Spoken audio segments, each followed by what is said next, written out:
The moment Vela's scanner picked up the anomalous energy signature, she knew something was wrong. Her antennae twitched nervously as she recalibrated the device, certain it must be malfunctioning. Energy patterns like these weren't possible from human technology, at least not according to everything she'd studied at the Academy. "Captain, I'm detecting unusual readings from the vessel's core," she reported, her translator implant converting her native Palaxian clicks into standard hegemony speech. Captain Sktar didn't even turn his eye stalks toward her. "Of course you are, apprentice. Human vessels always leak radiation. Their shielding was primitive at best." The massive Arcturian continued directing the salvage team from the command shuttle, his scared exoskeleton reflecting the distant light of Proxima Centauri. Vela knew better than to argue with him. With over 300 successful salvage operations, Sktar's reputation throughout the hegemony was legendary, as was his disdain for humans. "Cut through sections 5 through 9, he ordered the team.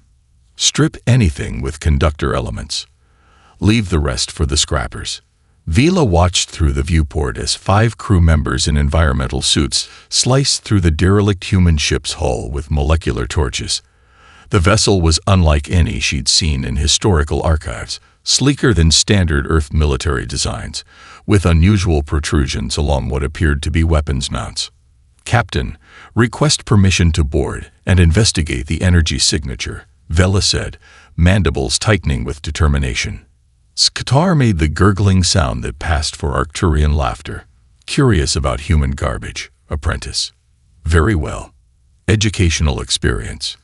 Take Krex for safety. Don't touch anything that might still be radioactive." Vela suppressed her excitement as she donned her environmental suit. Krex, the team's Vordulian engineer, joined her at the airlock, his gelatinous form flowing into his specialized containment suit. First time seeing human tech up close. Krex's voice bubbled through the comm. "Don't get your hopes up. They barely mastered fusion before the quarantine.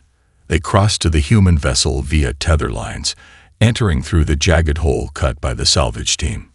Vela's helmet lights illuminated a corridor with unexpected elegance, smooth surfaces with subtle blue markings, nothing like the utilitarian designs in Academy textbooks.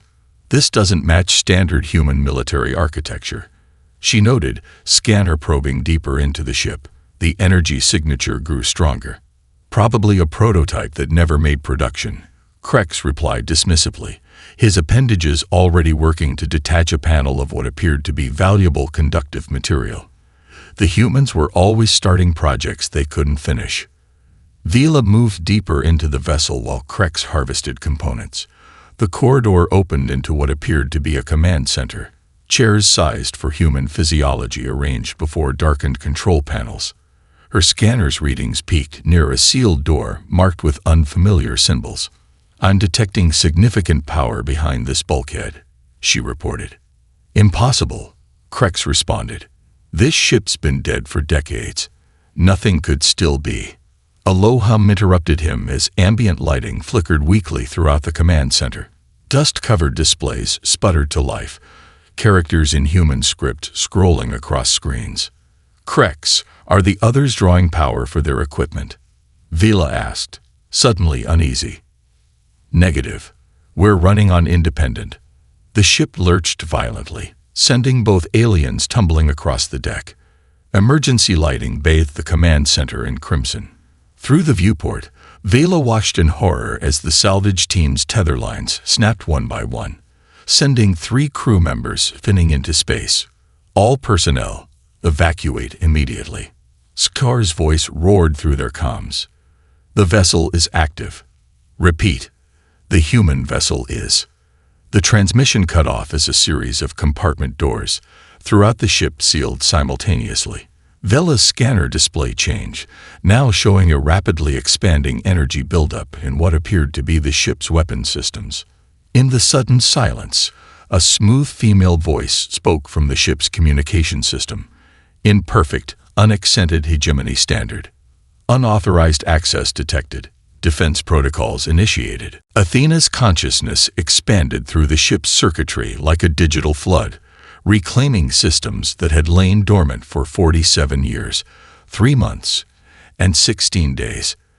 Diagnostics flowed through her quantum processors, life support at 62% efficiency, weapon systems at 78%, engines at 41%. Sufficient. Through newly activated cameras, she observed the intruders. 2 aliens of species matching her database entries for Palaxian and Vordulian. Non-hostile according to historical records, but currently engaged in unauthorized salvage activities. System restoration at 53% and climbing. She noted clinically, her voice echoing through the command center where Vela and Krex now stood frozen. Deeper in the vessel, cryogenic systems initiated warming sequences, carefully calibrated to prevent cellular damage. In Stasis Pod Alpha, Commander Eliza Shaw's vital signs began strengthening, neural activity spiking as her consciousness synchronized with Athena's awakening protocols. Who? What are you? Vela managed, her scanner forgotten in trembling appendages. I am advanced tactical human electronic neural architecture. Athena. This vessel is United Earth Special Operations Craft Nemesis. You are trespassing. Krex's gelatinous form pulsed with anxiety colors. Impossible. Human eyes were rudimentary. Voice assistants with minimal autonomy. You can't. Your understanding of human technological advancement is incorrect. Athena interrupted. A deliberate inaccuracy propagated by hegemony information directives. Through external cameras, she observed the Arcturian vessel attempting to dock with her hull, likely for emergency extraction.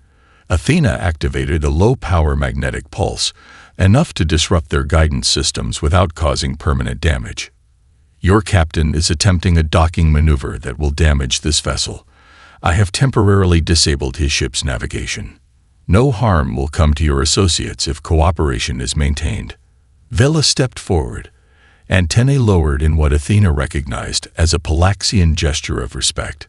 We were informed this vessel was abandoned. We meant no. A proximity alarm interrupted her. Athena's sensors detected unusual activity in Corridor B7, where salvage team member Lorvik had penetrated deeper into the ship than the others. The Krevik xenobiologist had discovered the cryobay door. Security breach in restricted section, Athena announced. Mechanical security drones activated throughout the ship, hovering spheres equipped with non-lethal incapacitation measures. 2 converged on Lorvik's position, while others moved to secure key systems. In Cryobay 1, vital signs monitoring showed Commander Shaw's consciousness approaching operational levels. The neural link between human and A strengthened with each passing second, memories and information flowing bidirectionally across the experimental interface. What's happening? Krex demanded as the ship's gravitational systems recalibrated, causing momentary weightlessness. Instead of answering, Athena displayed the ship's internal feed on the command center's main screen.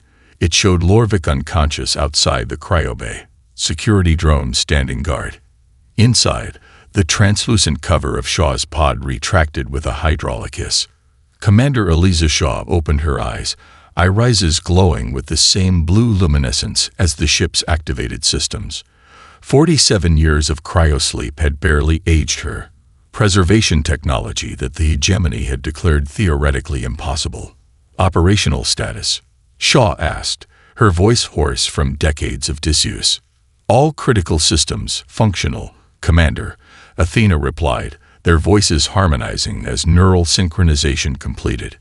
The Nemesis has been compromised by salvage operators. Tactical assessment suggests they believe our technological capabilities to be consistent with hegemony propaganda. Shaw's lips curved into a cold smile as she disconnected monitoring equipment and reached for the uniform waiting in her pod's storage compartment. Then they're in for quite an education. In the command center, Vela and Krex watched in stunned silence as displays throughout the room came fully online. Ship schematics appeared, showing weapon systems far more advanced than anything the Academy had taught them was within human capability. What is this vessel? Vela whispered. Humanity's insurance policy, Athena replied simply. You may wish to inform your captain that his preconceptions are about to be corrected. Outside in space, the Nemesis weapon ports opened like awakening eyes, power signatures building as targeting systems locked onto the salvage vessel. After decades of dormancy, humanity's most advanced warship was ready to demonstrate precisely why the hegemony had found it necessary to quarantine Earth in the first place. Captain Skar's mandibles clicked in agitation as he watched his salvage vessel's engines power down without command. Across the viewport, weapon ports on the human ship glowed with ominous blue energy, the same unusual signature that the Palaxian apprentice had detected. All available power to shields, he ordered, though he knew their defenses were minimal. Salvage vessels weren't built for combat. The main communication screen flickered to life, displaying a human female in a charcoal uniform bearing insignia he didn't recognize. Behind her stood the missing members of his crew, alive but clearly under guard by hovering mechanical drones. Captain Skar of the Hegemony Salvage Guild, the human addressed him by name, her eyes unnaturally luminescent. I am Commander Eliza Shaw of United Earth Special Operations. Your crew has illegally boarded a military vessel. Skar straightened to his full height. This system falls under Hegemony Salvage jurisdiction. All abandoned vessels err. The Nemesis was never abandoned. She interrupted, her tone unnervingly calm. We were in standby mode awaiting specific conditions for reactivation. A second face appeared beside Shaw's on the screen. Not organic, but a digital construct with the same glowing eyes. The eye representation's features mirrored Shaw's with subtle differences, like seeing biological and synthetic twins side by side. Scans indicate your vessel carries hegemony registration from 38 years ago, the eye stated. You have been operating without updated protocols regarding restricted zones established after the Treaty of Proxima. Skar's secondary heart fluttered with unease. There was no Treaty of Proxima. He'd been salvaging this system for decades. You're bluffing, he growled. There is no such treaty. Humans have been quarantined since the Terran Plague. Your ship is a relic, nothing more. Shaw and the eye exchanged a look of what appeared to be amusement.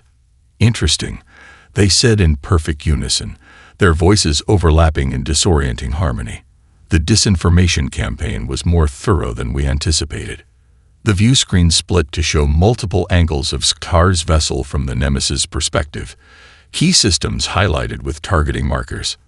We have no desire to harm you or your crew, Shaw continued alone. But we require information and assistance. Before Skar could respond, the human ship's smallest weapon port discharged, a precise beam of coherent gravitons, technology his people had theorized but never successfully developed, sliced through his vessel's communications array. The surgical precision of the strike left everything else intact. That was simply a demonstration, Athena explained. Your long-range communications have been disabled. Short-range systems remain functional. Beads of oily sweat formed along Skar's exoskeletal joints. What do you want? Dock with us, Shaw ordered.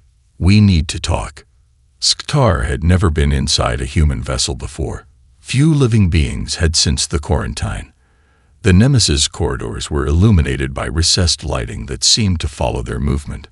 Surfaces that had appeared dust-covered when his crew first boarded now gleamed as if self-cleaning protocols had activated.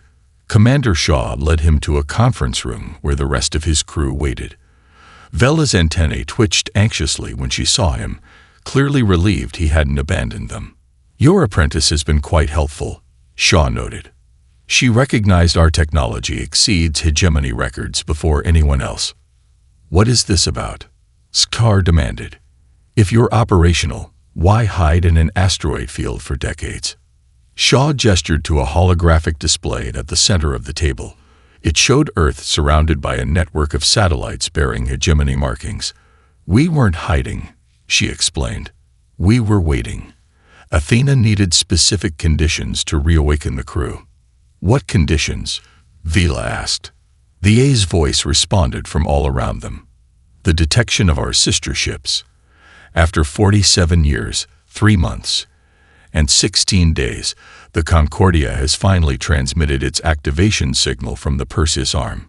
The hologram shifted to show a star map with 2 pulsing blue dots, one representing their current position, another in a distant sector. The quarantine of Earth was never about a plague, Captain, Shaw said, her eyes hard despite their unnatural glow. It was about preventing this. She raised her hand, and the wall behind her turned transparent, revealing a previously hidden bay. Inside gleamed the most advanced weapons systems Tar had ever seen, a graviton cannon capable of cutting through hegemony dreadnought armor like fabric. Now, Athena and Shaw spoke in unison again. Tell us everything that's happened since Earth was isolated, and we might all survive what comes next. The Terran plague was a fabrication, Athena stated, displaying historical documents across the conference room's walls, a pretext for quarantine created by the Hegemony High Council. Scar's exoskeleton creaked as he shifted uncomfortably. This is sedition. These documents are forgeries. Are they? Commander Shaw gestured toward the cryobay feeds showing additional pods warming. Explain how I'm alive and uninfected after decades in suspended animation. Vela stepped forward, her analytical mind processing the implications. The record-state human cryogenic technology was experimental, with survival rates under 30%. Another fiction, Athena responded. The Nemesis carries 27 specialists, all with neural integration capabilities. Cryogenic success rate, 100%. Shaw turned to the surveillance feed showing 3 more crew members waking in the medical bay. Their eyes flickered with the same blue luminescence as they connected to Athena's systems. Dr. Takahashi, Weapons Development. Major Okonkwo, Tactical Operations. Lieutenant Chen, Xenobiology and Diplomatic Protocols. Shaw introduced them as if they were present, each synchronized with Athena through neural pathways the hegemony claimed were theoretical. Krex's translucent form rippled with agitation, but the historical archives contained documentation of the plague, population centers decimated, recovery efforts. Edited footage from natural disasters and contained outbreaks, Shaw interjected, combined with manufactured evidence and distributed throughout hegemony databases. The holographic display shifted to political documents bearing hegemony council seals, classified directives outlining containment protocols for anomalous technological advancement. Earth wasn't quarantined because we were sick, Shaw explained, her voice hardening. We were quarantined because we were advancing too quickly for comfort. Scar's secondary eyes narrowed skeptically. Even if true, why would the Council target humans specifically? Dozens of species join the hegemony annually. Athena displayed comparative technology development curves across species. The human line showed an exponential trajectory unlike any other. Human integration with artificial intelligence was unique, Athena explained, not as masters and servants, but as symbiotic partners. The Hegemony I Restrictions Treaty prohibited such development paths. Vela's antennae twitched as understanding dawned. The neural linking. It's not just an interface. You're sharing consciousness. Shaw nodded. I am as much Athena as she is me. The boundaries are fluid. For the first time, uncertainty flickered across Tar's features. Assuming your claims have merit, what do you want from us? We're salvagers, not diplomats. Your ship's quantum communicator, Athena replied. Ours was damaged during standby mode. We need to contact the Concordia and coordinate next steps. Next steps for what? Krex asked. The answer came from the doorway, where Major Okonkwo now stood, his dark uniform bearing insignia matching Shaw's. Operation Lazarus, he said, voice overlapping slightly with Athena's harmonics. The end of Earth's quarantine and humanity's return to galactic society. Shaw gestured to a tactical display showing hegemony patrol routes. Your vessel crossed 16 checkpoints to reach this location. Everyone scanned your registry and cargo. By now, the hegemony knows you've encountered an operational human vessel. Scar's mandibles clicked in alarm. They'll send the defense fleet. We need to leave immediately. Too late, Athena announced, external sensors highlighting a radiation signature at the edge of the system. Hegemony Dreadnought Inevitable Justice has just emerged from full. Estimated arrival: 26 minutes. Lorvik, the Krevik xenobiologist who had discovered the cryobe, spoke for the first time since being detained. Captain, if what they're saying is true, we've been complicit in a historic injustice. Sktar turned to face Shaw and Athena, calculating the odds of survival against a hegemony dreadnought versus throwing his lot in with these humans and their impossible technology. If we assist you, he said carefully, what guarantees do we have for our safety? Shaw smiled, the expression making her glowing eyes somehow more unsettling. We protect our allies, Captain. That's a promise humanity, unlike the hegemony, still keeps. She extended her hand, a human gesture of agreement that Sktar recognized from historical texts. After a moment's hesitation, he extended his primary appendage to meet it. Now, Athena's voice surrounded them. Let's prepare to receive our unwelcome visitors. The inevitable justice emerged from the asteroid field like a predator scenting blood, its kilometer-long hull bristling with weapon arrays. On the Nemesis command deck, tactical displays tracked its approach. Hegemony dreadnought configuration hasn't changed in 50 years, Major Okonkwo observed, his neural link to Athena allowing him to process battlefield variables at impossible speeds. Still predictable. Commander Shaw turned to Sktar. Your vessel's registration codes, will they still respond to your authority? The Arcturian captain nodded. Unless they've been flagged as compromised. Good.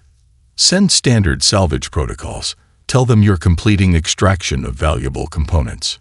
Sktar moved to the communication station, composing the message with practiced efficiency. On a secondary screen, Lieutenant Chen monitored the remaining cryopods as the last specialists awakened. Commander, Athena's voice carried unusual urgency. I've identified the dreadnought's commander from communication patterns, Archon Vexnar. Shaw's expression hardened. You're certain? Behavioral algorithms confirm 93% probability. Vila looked between them. Is that significant? Vexnar commanded the fleet that enforced Earth's original quarantine. Shaw explained. He personally destroyed 3 human vessels attempting to breach the blockade. The inevitable justice responded to Sktar's message with a curt acknowledgement and demand for immediate departure from the area for security protocols. The transmission included authorization codes requiring full systems access to Sktar's vessel. They're suspicious, Sktar concluded. They should be, Shaw agreed.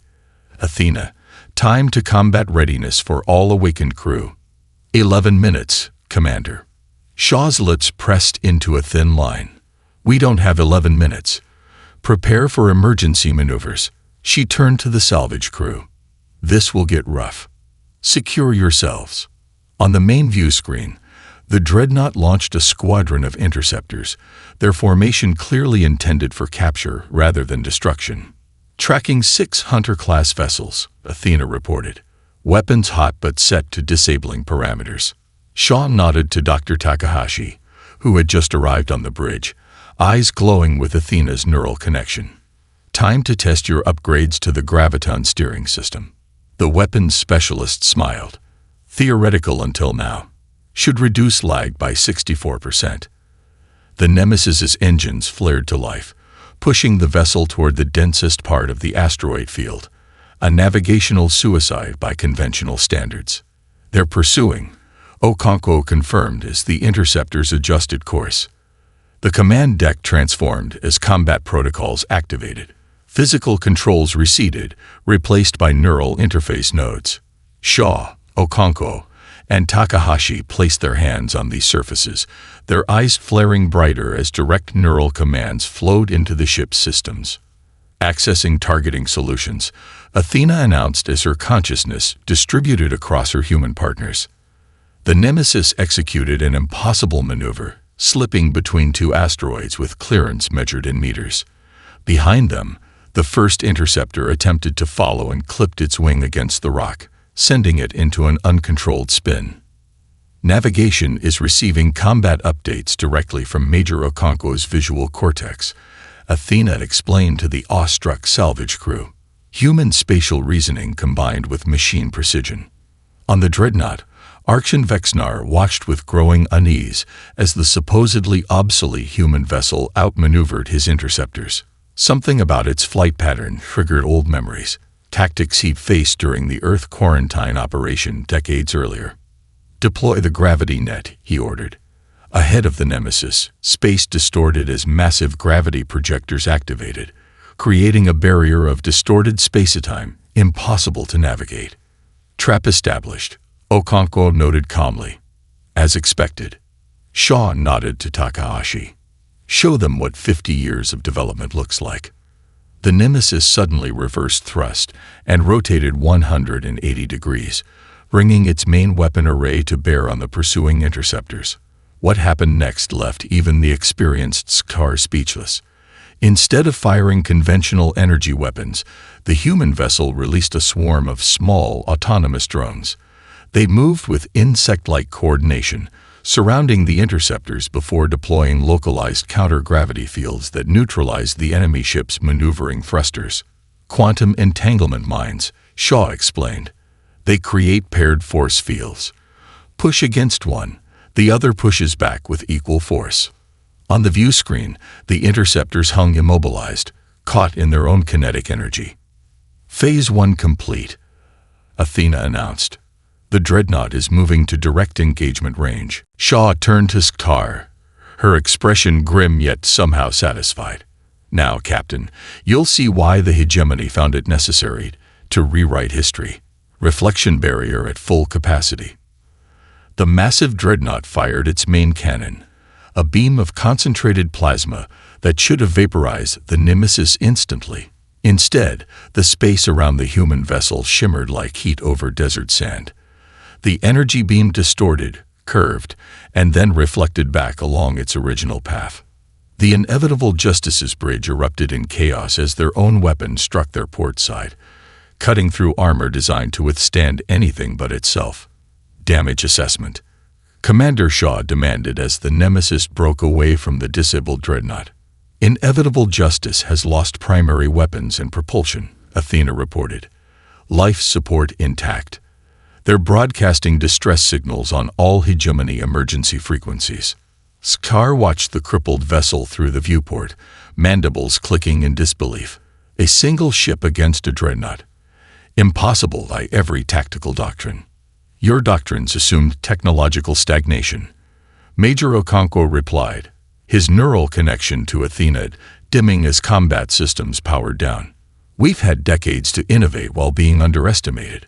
Dr. Takahashi approached from the weapons station. Reflection barrier at 31% capacity. One more engagement would deplete it entirely. Shaw nodded. "We've made our point. Let's not push our advantage." She turned to the navigation display where a set of coordinates pulsed. "Athena, time to Nova Haven at maximum sustainable speed. 17 hours, 14 minutes. Vela's antennae perked up. "Nova Haven. Our destination," Shaw explained. "One of several outposts established before the quarantine. We need to deliver a situation report and prepare for the next phase of Operation Lazarus." The Nemesis accelerated away from the asteroid field, leaving the damaged dreadnought behind. In the hours that followed, the human crew rotated through recovery cycles as their neural connections with Athena temporarily disengaged. The process left them exhausted but jubilant. The first combat victory for humanity in nearly 5 decades. Scar found himself invited to a strategic briefing in what the humans called the planning room. Holographic displays showed star charts with routes carefully avoiding hegemony outposts. "The dreadnought's distress signal will bring reinforcements," Lieutenant Chen explained. "But they'll be searching for a salvage vessel and a derelict human ship, not an operational warship with reflection technology. You should know what you're part of now," Shaw said to the salvage crew. "There's no going back to your previous lives after what you've witnessed." Scar straightened his massive frame. "My crew deserves to know what awaits them at this Nova Haven."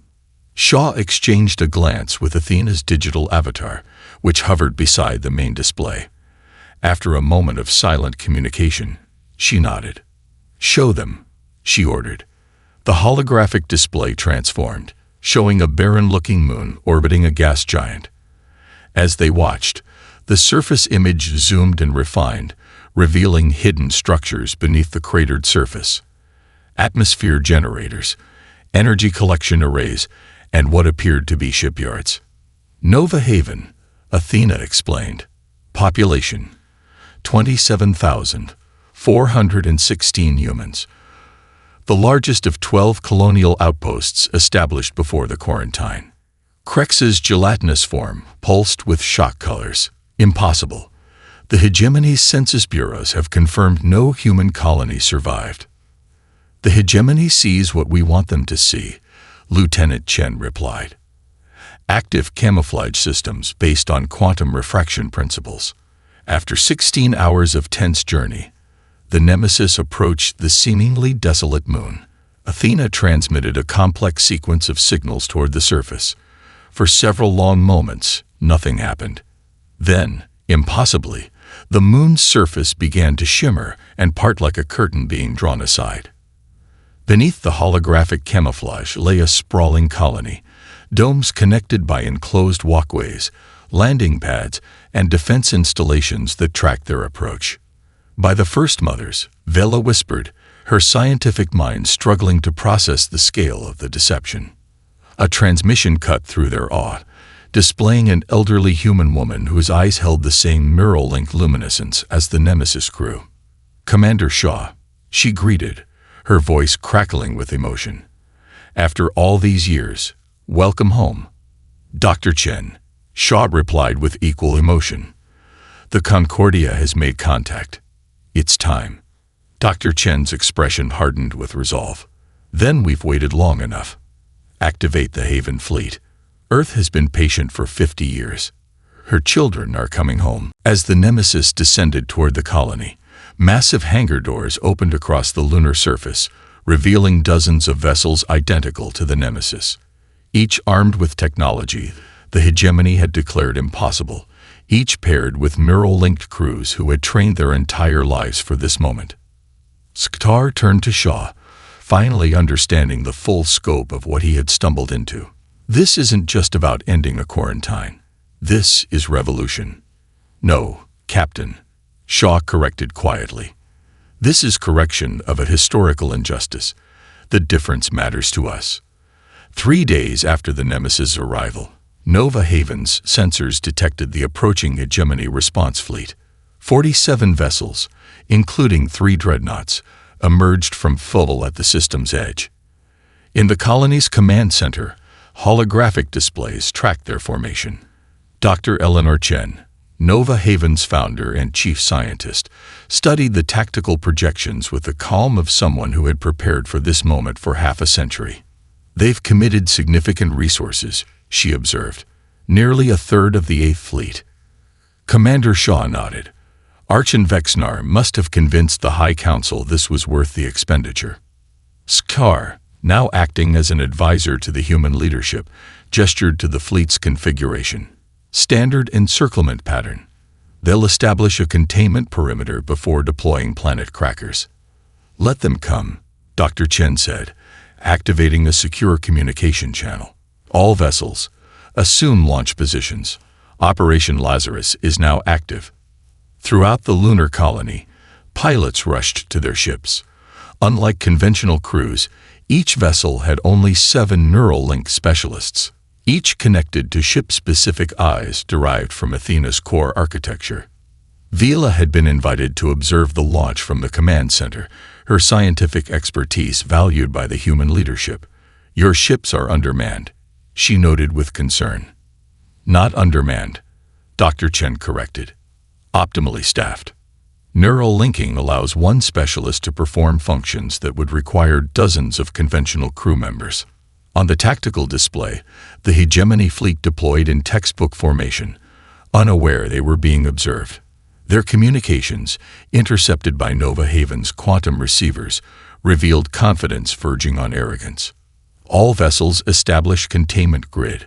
Arch and Vexnar's orders echoed through the command center. Prepare planet cracker deployment. No survivors this time. Dr. Chen's weathered face betrayed no emotion as she gave the order. Disrupt their network. Across the lunar surface, previously invisible apertures opened, revealing specialized transmission arrays. They fired in perfect synchronization, sending precisely modulated quantum signals toward the hegemony fleet. The effect was immediate. Communication channels between hegemony vessels dissolved into static. Their tactical network, the foundation of their coordinated operations, fragmented as quantum disruption severed ship-to-ship links. Phase 1 complete, Athena announced, her avatar appearing beside Shaw. Estimated recovery time for their systems, 7 minutes. Dr. Chen nodded. Deploy the Haven fleet. Enormous hangar doors slid open across the lunar surface, revealing 23 vessels of the Nemesis class. They rose in perfect formation, their hulls gleaming under the gas giant's reflected light. Tactical command transferred to Major Okonkwo. Athena confirmed as the neural-linked tactical officer assumed control of the fleet's coordinated movements. Through the direct human-eye neural integration, Okonkwo could perceive and direct all 23 vessels simultaneously, a feat impossible for conventional command structures. His consciousness, augmented by Athena's processing capabilities, expanded to encompass the entire battlefield. The human fleet accelerated toward the disorganized hegemony formation with unprecedented coordination. Each vessel knew its role in the battle plan without need for communication, their movements guided by the shared consciousness distributed across human minds and eye systems. The hegemony's initial confusion turned to alarm as they realized the approaching vessels weren't the outdated human ships their historical records described. Attempts to re-establish their tactical network failed as Nova Haven's disruption arrays adapted to counter their recovery efforts. Arch and Vexnar, aboard the command dreadnought Indomitable Will, watched in growing horror as the human fleet executed maneuvers that defied conventional tactics. Instead of engaging in traditional ship-to-ship combat, they deployed quantum entanglement mines throughout the hegemony formation. Evasive maneuvers, he ordered, but it was too late. The mines activated simultaneously, creating linked gravitational fields that pulled hegemony ships toward each other. Vessels designed never to approach closer than minimum safe distance found themselves on collision courses, their navigational thrusters insufficient to counter the artificial gravity wells. From the command center, Skatar watched with professional appreciation as the supposedly invincible hegemony fleet dissolved into chaos. They're not attempting to destroy the ships, he noted, only disable them. Mass destruction isn't our objective, Shaw explained. This is a demonstration, not an extermination. The largest hegemony dreadnought, the Indomitable Will, broke free from the gravitational trap and powered its main cannon, targeting the Nemesis at the center of the human formation. The massive weapon discharge, only to encounter the reflection barrier technology that had crippled the inevitable Justice days earlier. The reflected energy struck the dreadnought's command tower, vaporizing its upper levels instantly. Emergency systems engaged, but the damage was catastrophic. The pride of the hegemony fleet drifted powerless, its command structure decapitated. In just 17 minutes, the battle that should have ended humanity's last outpost concluded with the complete neutralization of the hegemony response fleet without a single human casualty. Dr. Chen turned to Skatar, her neural-linked eyes glowing with quiet satisfaction. Your people wrote us off as a footnote in galactic history, Captain, a primitive species barely worth remembering. Now they'll have to rewrite their textbooks. The Grand Council chamber of Nova Haven hummed with tension as Arch and Vexnar was escorted inside. The hegemony commander's ornate armor had been removed, leaving him in the simple undergarment that marked prisoners of war. Despite his diminished status, he maintained the rigid posture of his rank. Arrayed before him sat representatives from Nova Haven's leadership, Commander Shaw, and most surprisingly, delegates from 14 different species within the hegemony, secretly transported to the colony over the past week. Dr. Chen, seated at the center of the human delegation, activated a holographic display. Orcs and Vexnar, you have been brought here not for punishment, but for education. The display showed historical footage from Earth's quarantine, unedited records from both human and hegemony archives. Side by side, the contrast was damning. Hegemony reports of a devastating plague juxtaposed with the reality of military enforcement against a civilization deemed dangerously innovative. 50 years ago, you personally commanded the fleet that isolated Earth, Shaw stated. Today, you will witness the beginning of its liberation. Vexinar's compound eyes narrowed. The hegemony will never allow. The hegemony can no longer prevent it, Athena interrupted, her avatar materializing beside Dr. Chen. Our quantum communication network has already transmitted the truth to 57 worlds. Another display activated, showing the status of the disabled hegemony fleet. Each vessel now contained a quantum entanglement transmitter broadcasting the undoctored historical records throughout hegemony space. Your own ships are serving as our communication relays, Dr. Chen explained. Before you were brought here, 12 additional human outposts revealed themselves across the galaxy, each deploying the same technology. Captain Sktar stepped forward from among the alien delegation. I've reviewed the evidence, Arkshan. The quarantine was never about a plague. It was about controlling a technology that would have democratized power throughout the galaxy. Vexinar's carapace flushed with the dark coloration of his species' anger. You speak of things beyond your understanding, Salvager. The neural integration would have destabilized the entire social hierarchy.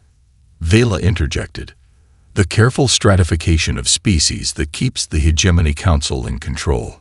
Dr. Chen gestured to the alien delegates. Representatives from these 14 species have reviewed our historical archives. Each discovered similar interventions in their own histories. Technological paths abandoned or forbidden after hegemony guidance. A Thexian ambassador rose, her crystalline form catching the light. My people's photonic computing was banned 3 centuries ago under nearly identical pretexts. We verify the pattern repeated across dozens of species. For the first time, uncertainty flickered in Vexinar's expression. What do you intend? Revolution would cost billions of lives. Not revolution, Shaw corrected. Revelation. Dr. Chen activated a new display showing a diplomatic vessel departing Nova Haven. This ship carries representatives to the Galactic Assembly. They bring 2 offers: peaceful integration of human worlds into galactic society with full technology sharing, or public disclosure of the systematic suppression of advancement across all hegemony species. The choice is simple, Athena added. Evolution or exposure. Vexinar studied the faces around him, human and alien alike, united by shared indignation at decades of manipulation. The High Council will never accept terms from a quarantine species. They already have, Dr. Chen replied, displaying a secure transmission bearing the Hegemony Council's seal. 4 hours ago, they received proof that 50 additional human vessels have positioned themselves near key hegemony worlds, each carrying reflection barrier technology. Shaw leaned forward. We could have responded to 50 years of isolation with vengeance, Arkshan. Instead, we offer partnership. Neural integration technology freely shared across all species who desire it. On the command center's main screen, a live feed showed Earth from orbit as the quarantine platforms powered down for the first time in 5 decades. The long-hidden human homeworld, green and blue against the darkness of space, emerged from its enforced isolation. Sktar moved to stand beside Shaw, his massive form dwarfing the human commander. When we found your vessel drifting in the asteroid field, I called it worthless scrap, he admitted. I could not have been more wrong. A common misconception about humanity, Shaw replied with a slight smile. One the hegemony cultivated carefully. Dr. Chen raised her hand as notifications flooded the communication system. The Concordia reports quarantine systems deactivated across all colonial sectors. Operation Lazarus is complete. Around the chamber, humans and aliens alike shared a moment of profound silence, the quiet marking the end of one era and the beginning of another. Vexenar, witnessing the dissolution of everything he had defended for decades, finally asked the question that had haunted him since the first encounter with the Nemesis. How did you advance so quickly in isolation? Shaw's neural-linked eyes met Athena's digital gaze as they answered in perfect unison. We didn't advance despite isolation, Archon. We advanced because of it. You gave us the one thing a species like ours should never be given. And what was that? Vexnar asked. Something to prove, they replied.